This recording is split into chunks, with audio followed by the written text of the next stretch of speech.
going on, people? This is a double KO Corner special edition covering the last 2 weeks of the fights. Last week was so special I had to wait to talk about it until this one. Back-to-back mega fights to change the landscape. Everyone saw the Klitschko-Joshua fight, and people are still talking about it. One of the greatest heavyweight fights in probably the last 10 years in recent memory. As far as it's been on the big stage goes, because the Cunningham and Mansour fight was a great fight. There's been other ones, but there hasn't been anything close to this magnitude. This was an all-time great fight as far as the magnitude.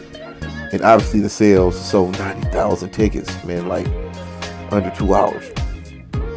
All-time record. It was hyped beyond the wildest expectations. It was actually a pay-per-view event overseas. And this is one of the rare occasions where something severely hyped surpasses even the hype. What we saw last Saturday, 2 stars were made. Well, Vladimir was already a star in the all-time great heavyweight. I have him in the top 15 heavyweight of all time. But he raised his stock even higher, in my opinion, with this, in many's opinion, with this fight.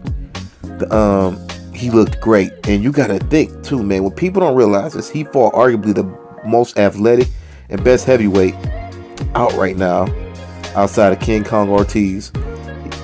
He fought one of the 2 best heavyweights. He took a year and a half off and is 41 years old. And he came back and should have won the fight, to be honest with you. He let Anthony off the hook after he had Anthony hurt and retreating. And he let him off, trying to set up a big shot. That goes to show Vladimir's greatness. A year and a half off, man, and you just come back just ridiculous. You drop Anthony Joshua and you take some of his best shot. You took that uppercut. I was at a fight party and people were still talking about the uppercut tonight. You took that, put on an all-time great fight, instant classic. I know some people who watched the fight 3 times that day. You know, I saw it once. That's all I need to see. I've been in the boxing gym the week after. People were talking about it, like, even late into the week still. Hats off to both of you guys, man. There's so much to say about that fight and what it means. And I'll just say this. I would love to see a rematch, even though Anthony doesn't need to. The fans want to see it. And you deserve to give Vladimir one more shot. You know, Vladimir showed us something, man. If not, Vladimir, go get another belt. Anthony, you go do your thing. Maybe you'll meet up in a year or so. You know, age isn't a detriment to Vlad because of the insane shape he stays in, and he's never really taken a lot of damage.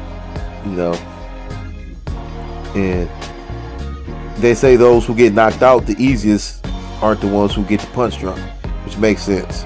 So Vlad is in great shape. You know, Vlad can box like he said. He's 47 if he wants to, easily. Next, the fight last night with Gamboa. A lot of people were in disbelief. I talked to tonight about the fight. He fought a guy, Castellano, basically a no-name fight. This was his first fight with a new promoter, new promotion team, and he was headlining the card on ESPN. It was supposed to be a new Gamboa. He gets dropped twice. And after that, he gets back into the fight and is looking good and just quits on the stool. No explanation was given. He just said, no more, I don't want no more.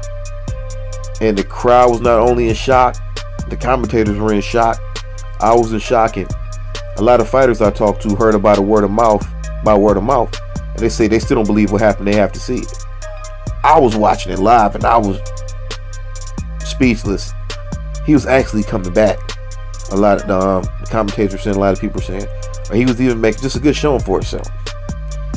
And he just said no more. I don't know if it's a psychological thing. Maybe he doesn't want to box anymore. Who knows? But bizarre. It's not one to stop. It's bizarre ending to the Gamboa fight.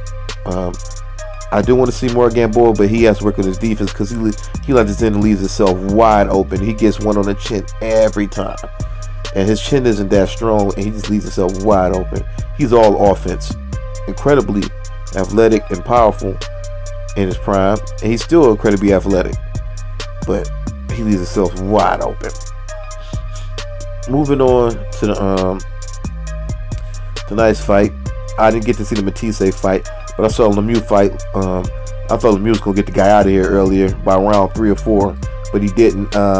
He let Reyes, go a lot longer than I expected. But Lemieux was a big puncher, but it seemed like he blew his load. But moving on past that, the main event, Chavez Canelo. Now, many people saw this going various ways because of Chavez's chin and his height. I thought he was going to pressure Canelo, throw big shots on him, keep his distance, keep his jab out there. Canelo was going to tear up his body, then eventually go to the head. None of that happened. Chavez, what bothered me is, I think the first and second round, Chavez hit him with 3 good shots. And Canelo stopped punching, so I'm like, oh, he knew he hurt him. Chavez didn't go do shit after that. I'm like, you visibly hurt the man, and he stopped punching and backed up. And you didn't go in and capitalize on it. And it was just the fight was just, it was just bad. Chavez didn't do shit. Canelo's one of the most beautifulest punchers. Him and Cotto, the way they put together shots is just, they hit you like they're hitting a heavy bag. The form and the poise and just the beauty of the punches. I love it. Yeah, it's just them, of course, Zab, but his hook and whatnot, but mainly all the punches they put together fundamentally sound.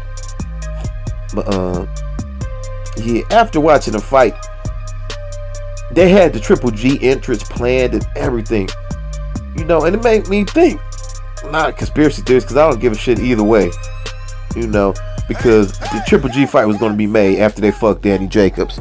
Danny Jacobs plainly beat Triple G, and he took him to school, and what a lot of people say. He clearly beat him. He said, they're trying to make this Canelo Triple G fight. They're not going to let anything get in the way. He said it multiple times. And I see.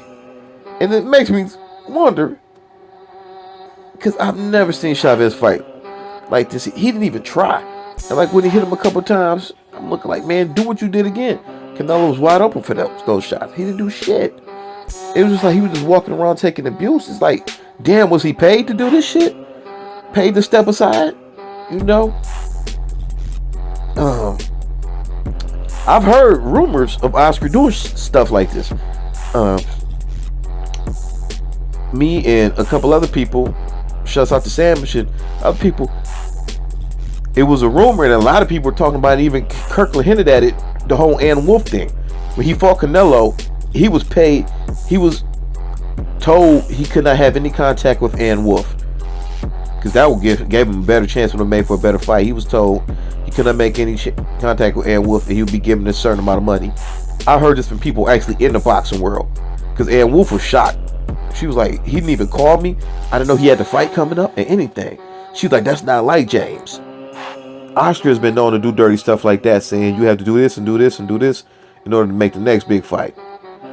So from what I've heard from trusted sources in the boxing world, Oscar said the only way you can make this amount of money, extra side money, would be no contact with Ann Wolf. You can't train with her. You have to train with this person. Blase split. Now James didn't go in and throw the fight, but they knew he would have a better chance with Ann Wolf, and he would have probably hurt Canelo. Well, who knows? He would have still lost the fight, but he was told he couldn't have any contact with Ann Wolf. And Ann said that shit is strange. Even when James doesn't want to work with her, she's still his manager. He calls her, because they have a relationship like that. She said he didn't even call, which was strange. She said he's never done that. Which let me know he signed a confidentiality agreement. Our contract said he could not have any contact with her after the fight. And as soon as the fight was over, he called her, like within 2 days. So Oscar's known to do stuff like that, but it was just strange seeing Chavez not do anything. Even when the crowd was booing, he just kept backing up. It's like, damn. It was like the Clotty Pacquiao all over again. It's like, damn, man, you're not doing anything. And when you hit the person, you see you can hit him, you don't do it. You can't tell me he blew his low because he didn't throw anything. It was just odd, man. Like I said, he could have just been drained. He could have just not. But I doubt working with Nacho. Okay, let's go. I've never seen nobody work with Nacho, give a performance like that, but hell. Well, anyways, I'm not gonna make any excuses for it because, like I said, I give shit less.